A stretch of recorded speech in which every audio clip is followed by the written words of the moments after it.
Sam graduated in December of 2016. He's the CEO and creative director of Vidmonster Productions. Since he was a kid, he's been creating videos of all kinds in search of meaningful content. And so that's a real passion of his. He aims to continue Vidmonster's mission of making the video production process smooth, efficient, and accessible. And I think you'll see that they've been wildly successful in doing this, although it has been a hike to where you are now. In the mud. In the mud. With rain. So sometimes it can be a little tough, as you'll find out. While he was here, he worked for WKYU PBS, and so he has a rich wealth of experience to share with you today. Will graduated in summer of 2017. Will was actually one of our Entrepreneurship 312 students, so I'm happy to see him return and happy to see him using the knowledge that he gained. Hopefully that helped him as he ventured into owning his own business along with Sam. He's the general manager of Vidmonster, and so he's also had a wealth of experience in media production, advertising, and organizational leadership. He was even the editor-in-chief for the Allen County Scottsville High School Yearbook and producer for the Student Broadcast Network. He's been the president of the WKU Activities Board. So he's managed a lot in his time as a student, has carried that over, and understands how to be busy in owning his own business. And so what he's really focused on is making sure that their strategies of new content and community opportunities are really communicated effectively to their network with a focus on maintaining and developing their brand. So I won't take any more of these gentlemen's time. I know that they have a wealth of knowledge to share with you. I would like to thank really quickly our Center for Entrepreneurship faculty who are here today. So thank you guys, and Dr. Paula Potter, who's the department chair for the Department of Management. And then we also have our student workers who are really responsible for this coming off seamlessly, Elisa Collins and Mackenzie Melcher. So thank you guys for being here, and I know that you'll get a lot out of this. Well, here's the first 5 minutes of our talk about our background. So yeah, we can read them a little bit. Okay, so we went over it briefly. So I've been making videos since I was a 13-year-old. We were making them just for the hell of it.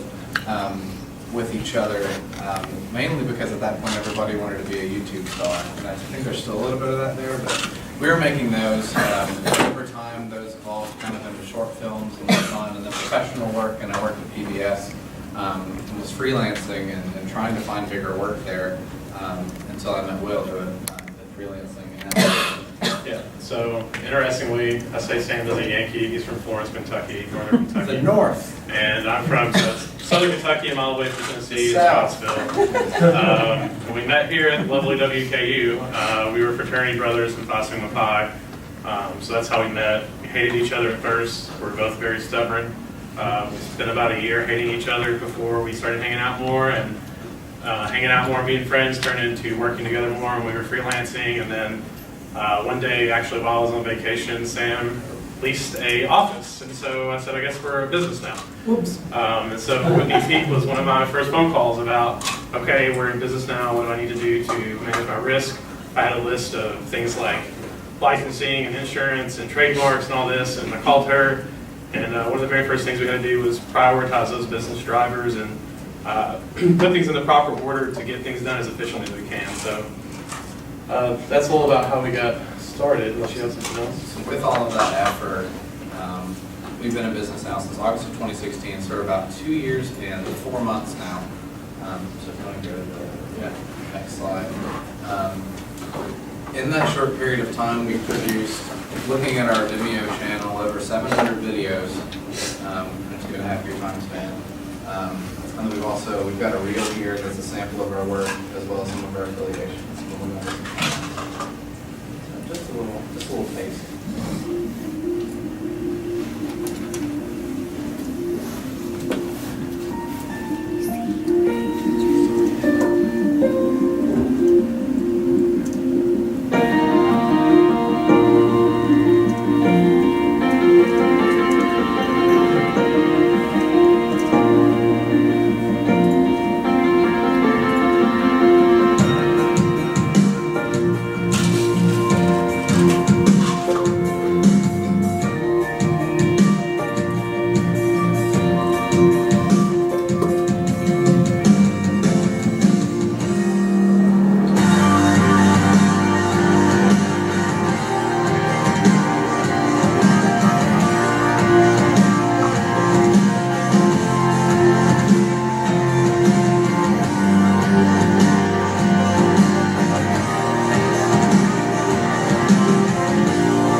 content for people that looked more professional, more like a movie, something that would really draw people in, but that would also tell a story in a way that wasn't going to cost people a lot of money. And so that was, in a lot of ways in the industry, especially locally, kind of difficult to find up until we were able to make this happen. And with that thought, as we fleshed out our mission statement further and further, which I won't quote it directly to you, but essentially a short form is to make video accessible. Not only does that mean doing the things that Sam's talking about and being able to offer lower prices or being able to do the things that we've done for companies locally and nationally, but we also, it opened us up to really looking at other things we could do. When you boil that down to making it accessible, there are a lot of other things you can do. So this is just a side note that's not in the presentation, but one good example of that is we partnered really fast. We partnered with VidEasy, and they're located in, over by Big Lots with the Student Business Accelerator in that same building, and they're a local company here, and they give away free stock footage on their website, and they have an ad network to generate the revenue to do that. And so we partnered with them, and what we weren't using or what was our leftovers, essentially very, very cheaply, but we sold to them. So it was a little way for us to make an extra income, and then they were giving that away for free, which really just furthered that mission. So always be on the lookout for opportunities like that, I think would be a good side note.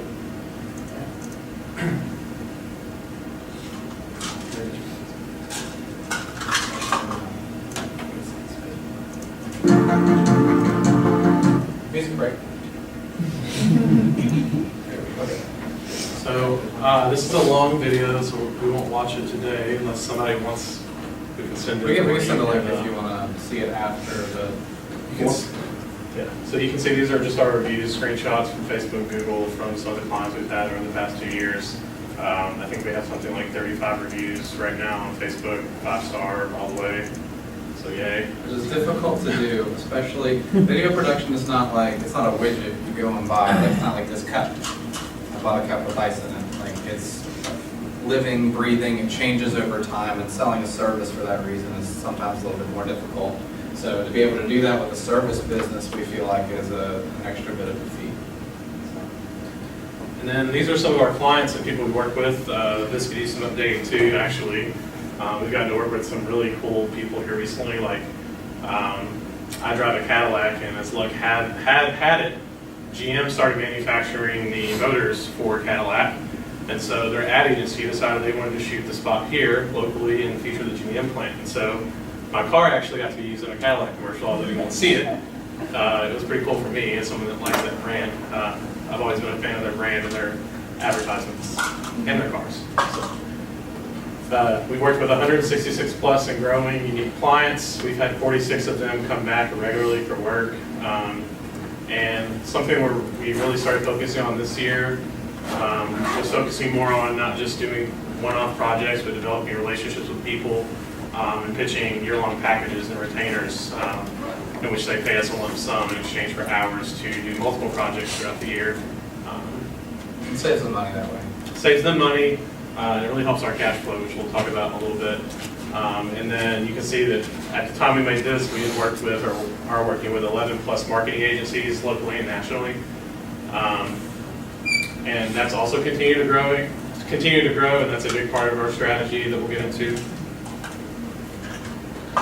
So when we decided to start, this was before Willett said he went out of town, and then I signed the lease on an office haphazardly, and we kind of just had to start the thing, otherwise I was going to have to pay on this office I wasn't going to use. Prior to that, and a little bit after that, we holed up in my apartment at the Kentucky Street Apartments for like 2 straight weeks. And what Will's about to get into is what we fleshed out initially during that time. So usually people jump into business, start going, figure out where they're going to go, and they change it. But we actually took the time to kind of break down what was going to work for us. And then we'll talk about pivoting and how that changes. But go ahead. So I could talk to you for 10 years about a marketing plan and everything goes in a marketing plan, but I think that the professors here do a great job of that. And so we just really wanted to hit some quick points that maybe will go with their lesson plans and help you guys remember some of it a little easier. But top 5 things for us, aside from getting started, going back to prioritizing the things that we needed to get done to be profitable and be successful. This is what I would narrow it down to. Obviously, the first thing, starting with why. developing your business plan, going through all those things that I'm sure Dr. Peak has talked to you about, or we'll talk to you about, doing feasibility analysis, coming up with your mission statements, figuring out your pricing, your competitive landscape, all those things. But starting with why is quoting one of my favorite authors, Simon Sinek, and that really should be the heart and core of your business plan. So I think it was like a day-long argument of like, I had been making videos for YouTube and for weddings and for anyone and everyone else just to do it. And then when he was like, well, let's start with why. Why do you want to do it? That was like a day-long argument of figuring out the exact why, but it's super important. And so I'm glad you fought me on that. So I think the second piece then that comes, which is kind of part of the business plan, that you definitely come up with in your first steps, is you start developing a marketing plan, but I say step 2 is fine-tuning that marketing plan, so it's going back through even more of the details, because I was actually a marketing minor and advertising minor, and most of my experience was in advertising, and so we wrote 30-page long brand books. So I like to dive into very deep detail when it comes to marketing, and so we did that for our own brand. From the beginning, we've had a brand book and a brand guideline. We've made sure that everything is consistent, the right fonts, the right colors, the right logos, using the right brand voice and imagery. Those things are just as important as things like your pricing and other marketing aspects, but they're often overlooked or shrugged off. So the third thing, risk management, I kind of touched on this when this is kind of what I called Dr. Peak about. I kind of knew from all my experience in education, I had a list of things that I knew we needed to do, but I really called her and leaned on her advice on how to prioritize that and what order we should do it in. So if I'm not mistaken, definitely think the first thing we did was get licensed with the state, with the county, and all those entities. That's definitely the most important thing. Followed by that, we got all the right insurances. That can be really tricky because there's so many different types of insurance. Starting out, we got a professional liability policy and a general liability policy to both cover different things. So depending on your profession, you may want to look into a professional liability policy also. For us, that covers things specifically like copyright infringement and things like that. If we use works in our video, if we use music, for example, that we don't get the rights to, and that would be something that insurance specifically covers outside of the realm of normal insurance. Fourthly, standardizing, establishing policies and procedures. So also, like, I think it was probably month 3, I remember we spent a lot of time at the office. We had a TV and a couch. And so I remember laying on the couch one day and I was drawing out all these charts and writing down all these policies and procedures, and Sam thought I was crazy because I was talking about corporate policy, and it was just us two at that time. And then probably not even a month and a half later, we'd grown to the point where we had to hire somebody. So having those in place, having those in place really helped with how do we continue to scale this and how do we grow? And more importantly, for someone like me, is how you delegate. I'm really bad at that. So having these policies in place made it more comfortable for me to delegate, because I knew that the things were going to get done right and they were going to be following step-by-step guides. And then fifthly, iterating. I know there's a really good lesson plan, so I don't want to spoil too much of iteration, but always be ready to pivot. Always be willing to listen to your customer and to the marketplace in general. Things change very quickly in our industry with the technology. And so that was a big part of what we do in our business plan. It's definitely a living, breathing document. We've updated it several times throughout the past 2 years. We're constantly also looking for things like product line expansions. What can we add to our existing services to complement that, and how can we do those things, and how can we change to better serve the market? So. Okay, I guess I'll get into the challenges for scaling. So one of the first things when we started, and when you start a business, you kind of have to almost take whatever money is handed to you and run with the job. So when we first started, we were doing social media accounts and branding and what else? Websites. So anything and everything to make a penny. Right, and it was working at first, but once you start to think about scaling, you realize that, you know, the common phrase, a jack of all trades is a master of none.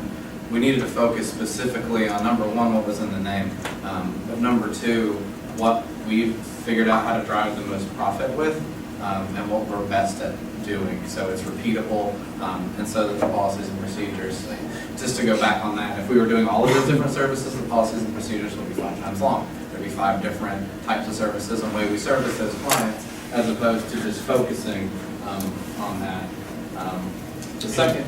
And you'd have to deal with, doing that also meant we were going to have to deal with challenges specifically to those industries, because marketing, especially even if you dive and niche that down to like something like social media marketing and video, those are 2 completely different industries that have their own challenges and require their own skill sets too. So, and we didn't, I guess we realized but didn't fully realize that even in just focusing on video, that there's a lot of different types of video and functions of internal uses and external uses of video. And you can make a music video, a corporate video, a commercial. There's so many different things within that box that was broad enough for us to stay excited about it, but just focused enough that we didn't have to develop different policies around that. The second thing about scaling, which is important, as you've probably heard numerous times from everybody who talks about growing a business, is cash flow. Cash is king in the world of business, so finding ways to enhance that is huge. yeah, so one of the things, just to be transparent, give you a good practical example. So for us, this was a really tough thing as we were growing. I mean, it still is. It gets better every day, and I think that any entrepreneur would probably say that. But one of the things that we did to kind of take it on ourselves to improve the situation was, instead of just sticking to our normal payment terms and schedule, which was 50% down and 50% on completion, which is pretty industry normal for us, we actually, in December of last year, we sent out an email to all of our clients, all of our leads, explained to them that our prices were going up, why our prices were going up. Surprisingly, no one was mad about it or upset about it, so that's always good. But we followed that up with that we were also changing our policy, and we were adding a 100% down payment option. And so now, if someone chooses to elect to do that, they can give us 100% of their total down, and they receive a 20% discount on the project, on the price. So it incentivizes them to go ahead and give you the money and helps you get the cash flow. And in reality, we raised our prices more than 20%, so we were making more money. So it was kind of a win for everyone. And it helps with the regular clients too. Those people who have already worked with you, trust you, and want to spend that money with you, and to incentivize them to go ahead and pay up front for those things. And it also kind of gets them into the habit of that work, where it's easier to eventually move them into a retainer relationship where they're paying you monthly. It's easier to facilitate them into that. The next point we've got on there is alignment. This is huge, and this isn't something you learn until you're actually hiring and bringing on a team. But it's not only just about hiring necessarily the right people, because you can have a team full of all of the right people, but if they're not in the right seat, or if they're not in the right position for them, then you're not going to be very successful. There's a book called Good to Great, where I think the Jim Collins metaphor is a bus, getting people in the right seat on the bus.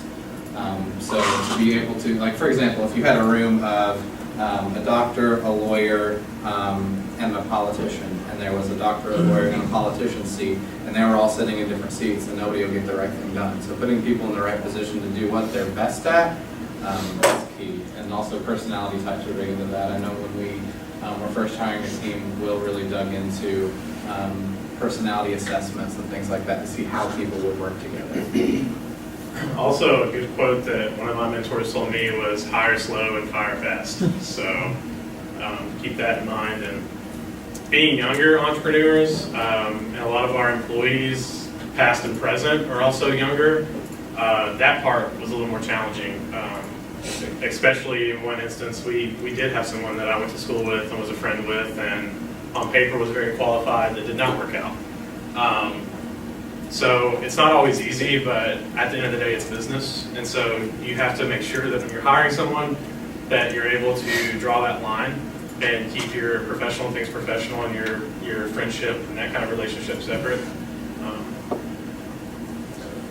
Next step is finding funding, so that kind of similar to, but is separate from thinking about cash flow. So you reach a certain point in growth when you need to inject funds into the business to help it get over that threshold to continue to operate once it's reaching that larger scale. And there's a couple ways to go about doing that.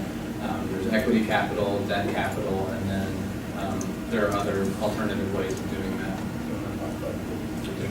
And sometimes you just, even if you don't get capital up front, sometimes you may need capital later down to, like for us this summer, we were looking at, like I was going back to earlier, we were looking at product expansions. Something we're going to start doing next year is equipment rental, which isn't cheap to get into. There's a lot of capital outlay in that of buying all the equipment. So one of the things on that slide there that says other, that's really what I wanted to spend some time talking about, I guess, or really wanted to make sure it went out. Because something we've realized over the last 6 months with that endeavor is there are other ways outside of a bank and outside of just giving up your equity, which I would encourage you to hold on to as long as possible. And so how we did that was by really developing strategic partnerships, being a reseller for other companies and white labeling their product, meaning like we reached out to some rental houses in Nashville, for example, and so now we are able to rent their equipment at discounted rates and resell that to our clients and market it as our own expansion, as our own service. So people get the benefits of a Nashville rental house, but here in Bowling Green where a lot more films are coming and larger productions are coming so that we can help facilitate that for them without us having to take on the cost of buying $500,000 in equipment. Yeah. I think we literally had $1 million wish list of equipment, so. Yeah. Yeah. The other thing, debt capital, there's all your traditional bank loans. I'm sure you've heard about or will hear about. SBA loans are definitely great if you qualify for those for small businesses. Equity capital, we were really, it's a mixed bag. We were blessed, and it definitely got the business up and going. We were blessed probably 3 months in with an angel investor on a very small level. We received another investor about 6 months later following that. And that money really helped us to do things like specifically with scaling, like hiring a team and affording that payroll and getting a bigger office space, moving from 500 square feet to 2,000 square feet. So that was definitely very beneficial, but it also came with pitfalls and investor relations, which is very complicated and not always easy to handle. And you don't always agree, and so it's fun and challenging to navigate that. But I definitely think there are situations where you can end up with the right people. Something I said in my interview before this was, I wouldn't say don't give up equity or don't seek that kind of capital, but I would just say make sure when you're doing it for purposes other than just getting money. Yeah. And for us early on, I mean, we were, in your shoes right out of school. We had somebody who approached us about investing, and immediately we were like, oh yeah, investing, cool. But when you look at bringing on somebody for equity, look at that percentage not only for the cash you're getting, but also for the value that they're going to bring into the business. Because just because somebody, and this is a mentality that we really had to get away from, is just because somebody has bought this portion of your company, has given you this money, that doesn't mean at that point you are immediately, indebted to their service for life. They're buying into a vision that's greater than you as a person. So if they are, buying in to be part of the team and then not being part of the team, then that money that you got, it's at risk essentially. So you're giving somebody an opportunity to invest in something that they think that they can help grow. And so you want to make sure that person is going to definitely contribute to sweat equity and not just be a silent partner, unless it's a business, not a bank. Unless you're particularly looking for a silent partner, but I would. At beginning stages, I would definitely stay away from that, I would say, be my personal advice. But also, I think the last thing on funding is definitely make sure that you have ironclad operating agreements and things like that, which goes back to risk management. Save the money, take the time, have a lawyer draw it up. I know there are a lot of online services where you can do things affordably, but having a good attorney will save you a lot of money down the road. We were actually able to buy out both our partners, and we amortized that over a 5-year period, or a 3 to 5 year period. So something we would not have been able to do if the agreement wasn't worded the way it was worded, and our attorney wouldn't have had that foresight and thought put into it. So, lastly, for scaling, definitely try to automate as much as possible. So this is something that we're delving into that's new to us, but we're changing all of our software systems now that we have a little more money to spend on subscriptions for software. There's a lot of great software out there. You can do a lot of them will allow you to do free trials, demos, walk through it, make sure that it's really what suits your business's needs. But there are a lot of steps that we've been able to automate it out of our process. And so I would say that through our subscriptions, maybe, $1,000 or less a month for sure, and that pays for probably 3 people at least. Yeah. So It's really hard once you get to scale to keep track of 8 to 10 projects a week. So having a software that keeps track of those project checkpoints for you, or where people are in the sales pipeline on the other end of it, before they're a client, is super vital, and it's become something that hiring people is expensive. So if you can pay for software that'll do at least part of the job, then we're all for it. This next section is very morbid. but true. Morbid but true. So one of the interesting things, Bowling Green is a great place to start a business. As far as the size of the city, as being approachable for a student entrepreneur. I think it would have been really difficult for us to start our business the same way that we did into a market like Nashville. So Bowling Green and the size of that is very approachable. But with that, and the way the business community works, being a little bit more old-fashioned, sometimes you're faced with this mentality of paying your dues or earning your right to even be part of the business community. And so that's something that I completely understand, and that's something that when we initially started, we had to do little small, cheap one-off projects to really earn that respect with people. But on the flip side of that age discrimination that you're sometimes faced with, a lot of people will approach you at a higher level because they realize that you're innovative in trends, and they realize that you're not part of that same cloth that the good old boy mentality, I guess, comes out of. To build on something Sam said about paying your dues and overcoming that, from a marketing standpoint, there are several things you can do to really build yourself up and show your clients, demonstrate your expertise and your knowledge. So things like the reel that we showed you, that was critical.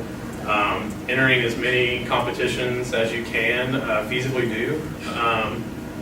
For us, when we first started, there was a big one that we wanted to do that I was so excited about, and we didn't get to do it because paid work started coming in, but that's a good problem to have.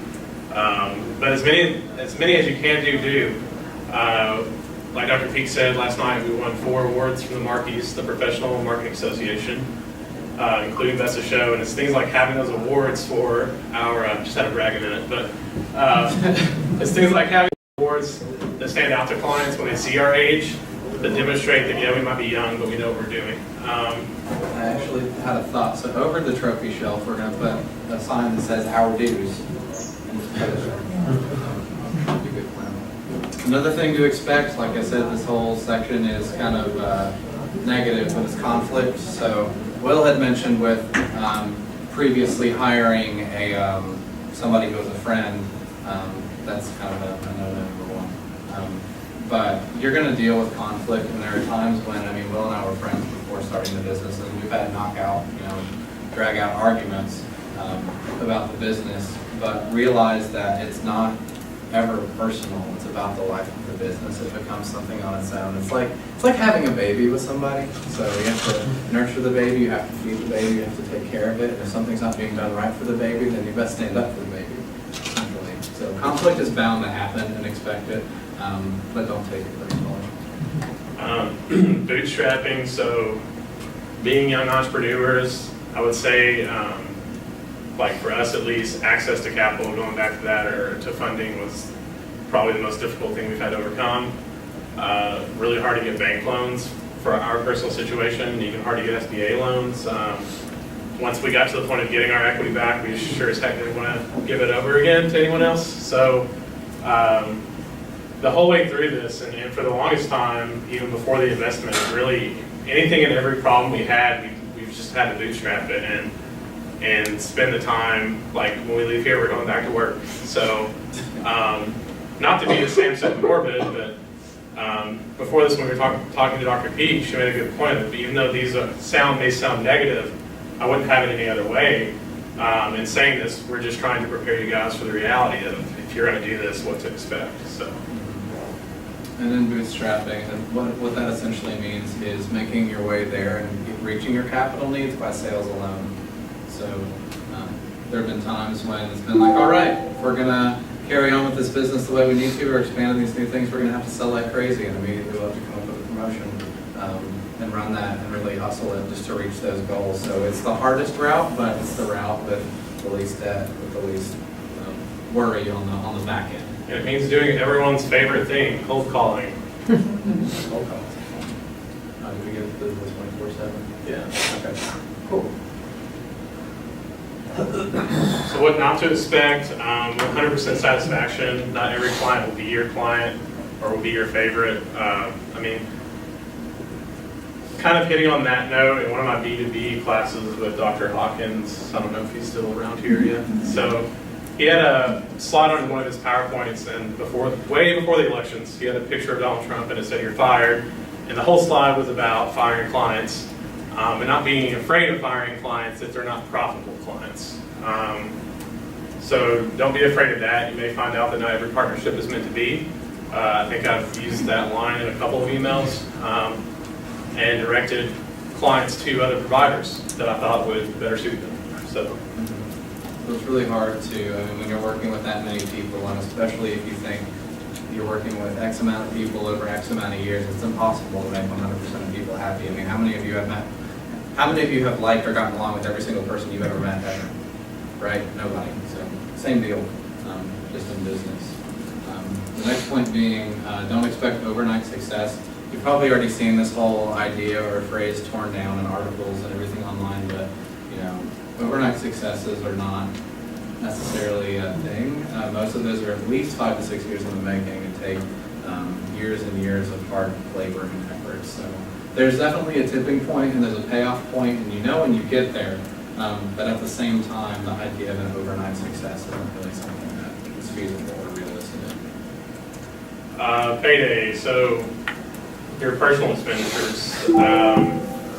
So going into this, one of the first things we did was look at how can we cut our expenses personally as much as we could, so that we didn't have to have absorbent salary starting out. So me and Sam actually lived together. We've lived together for 2 years and 4 months, I guess. So until next month, Sam's moving out, maybe. So that's just a small thing, but kind of keeping with that mindset of what can I do to set myself up for success, save myself money personally, and put that back. It's sacrificial, really. I mean, you realize that, and I guess we were lucky in that we did realize how much money it was going to take, and so we realized that if in living together, we're immediately cutting our rent bill in half, we're cutting our utility bill in half, and we're also, in the amount that you probably saw on the previous slide about getting burnt out, we're able to afford to have a home setting that isn't just, bare bones cheap for both of us. We're able to actually split the costs on some things and make that a little nicer, so that when we're at home, when we're not at work, like, it's as relaxing as it can be, because work becomes very aggressive and very... We like to work hard and play hard. Right. So this first tip is mine, wholesale, find ways to wholesale your products. Not a new concept in the world of product marketing, obviously, but I think that it's something that service-oriented businesses often forget about. At least I did. I didn't really think about it. And going back to working with 11 plus marketing agencies. So one of the things that we figured out that sounds stupid simple now is it's much easier for us to go land one client and land a marketing agency and pick up 5 brands out of that, or 5 sub-clients kind of out of that, than it is for me to go one-on-one to all 5 of those people. So it's a very similar concept, just applied to the service world. And we do that with a couple of different ways, but ad agencies are definitely the biggest. A big thing we do is recruitment videos for corporations that are looking to hire. So similar vein, instead of going from corporation to corporation, we're trying to work our way up to talk to people like LinkedIn, like Career Builder, Monster, etc., and find an aggregator that can pass that down to their clients. The second one is, hey, finally a positive one, celebrate. So business is about ups and downs, and as you probably saw, there are kind of a lot of, not necessarily downs, but heavy things to think about.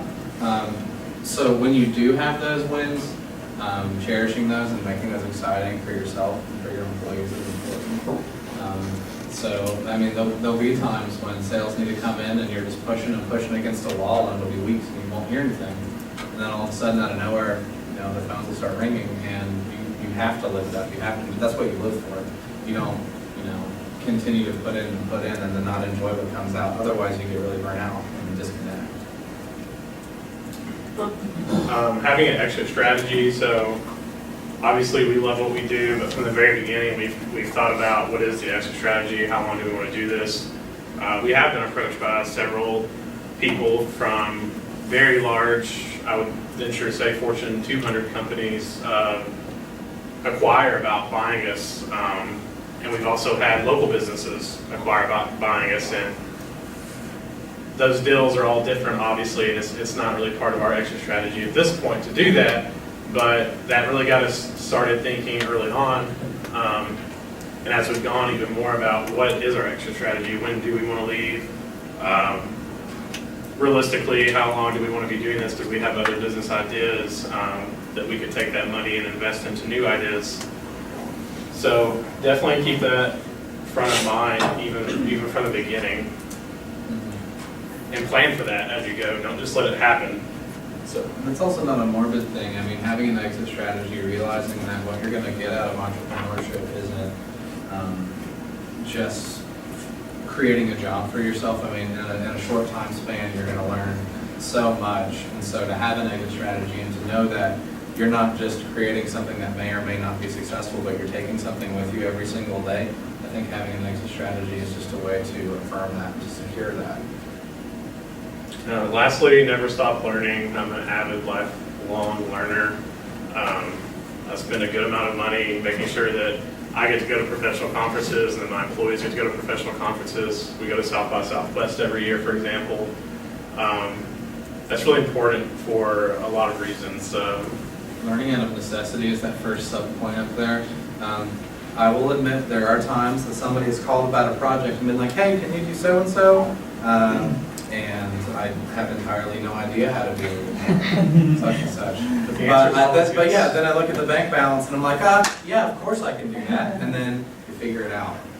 So learning out of necessity, being quick on your feet, that's really important. So that was actually my second. The third sub-point being to surround yourself with clients and employees who kind of push you to that next level.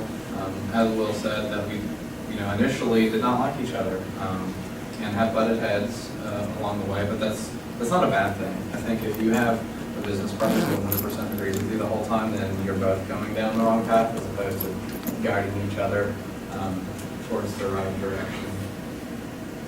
And then here's the last one, being that failure is the world's best teacher. So you'll learn what works and what doesn't. And the thing is, if you try something in the business world and it doesn't work and you have to rebound from it, you're most definitely not going to make the same mistake again. So to be able to do that is huge, and to also know that if you do start a business and you do push into it and it doesn't work out, you will have been so much better and learned so much more from that. So. The end. Any questions? The end.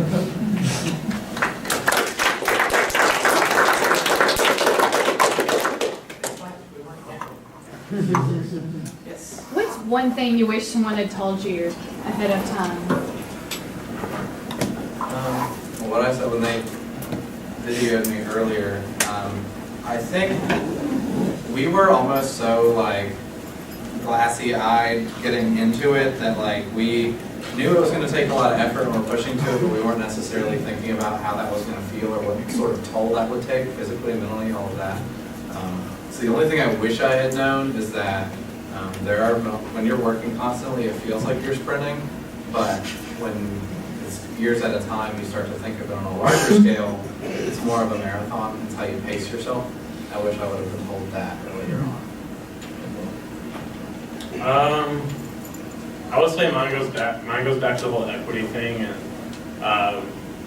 I think that it might have been talked about in class a couple of times, but I feel like on a deeper level, like one-on-one with someone, I don't regret taking that first round of equity that I was talking about, because we wouldn't be where we are if we didn't, but it did pose struggles that weren't fun to overcome necessarily the first time, just to be transparent. So I think that learning up front ahead of time how to think through things like those strategic partnerships and those other forms of funding other than your traditional bank loan or equity would probably be the thing that I wish I would have had the most knowledge about going in. So.